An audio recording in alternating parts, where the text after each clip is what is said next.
In order to truly understand what's going on in any facet of life, in our own life, in the world, in any area, we have to see the whole picture. From the whole picture, we can see whether there's problems that we might need to look at. A lot of us live at our own moment in time, in our own little spot on this earth, and it's hard for us to go above ourselves and see the whole picture. But if we could do that, and if we learned to do that, solving our problems would be much easier. Seeing our problems areas and where our problems might stem from would be so much easier. Trying to solve a problem from one spot in time, looking at only one situation, is almost impossible. It's my contention that if anybody simply looked at the whole sky at one moment in time, they could see that this is not a natural sky. There's no way that this is a natural, random sky. It's my contention. But we think we know a lot more than we know. A lot of us do this in certain areas without even looking at the problem we're arguing about.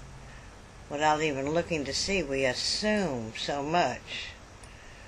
I had a teacher in high school.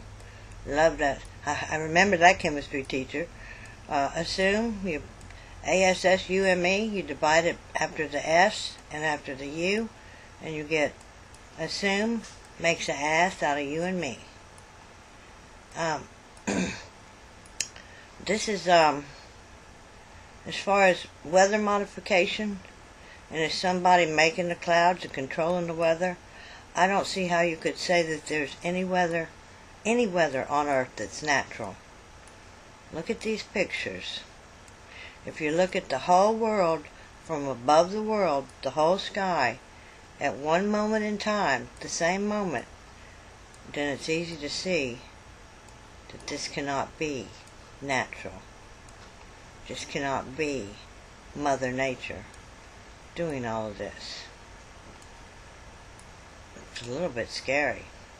It's a lot scary, actually.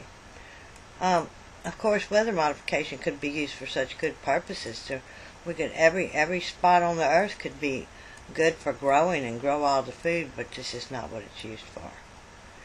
Obviously, with all the disasters that we see, with all the floods, all the famine, this is not what it's used for.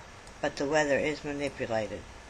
If you look at the whole world at once, at one spot in time, like you can with this Google Earth, the satellite pictures, then it's quite obvious to see.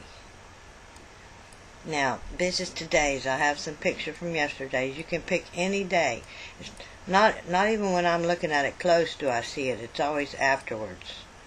It's always afterwards, because I'm trying to find things when I'm looking at it close.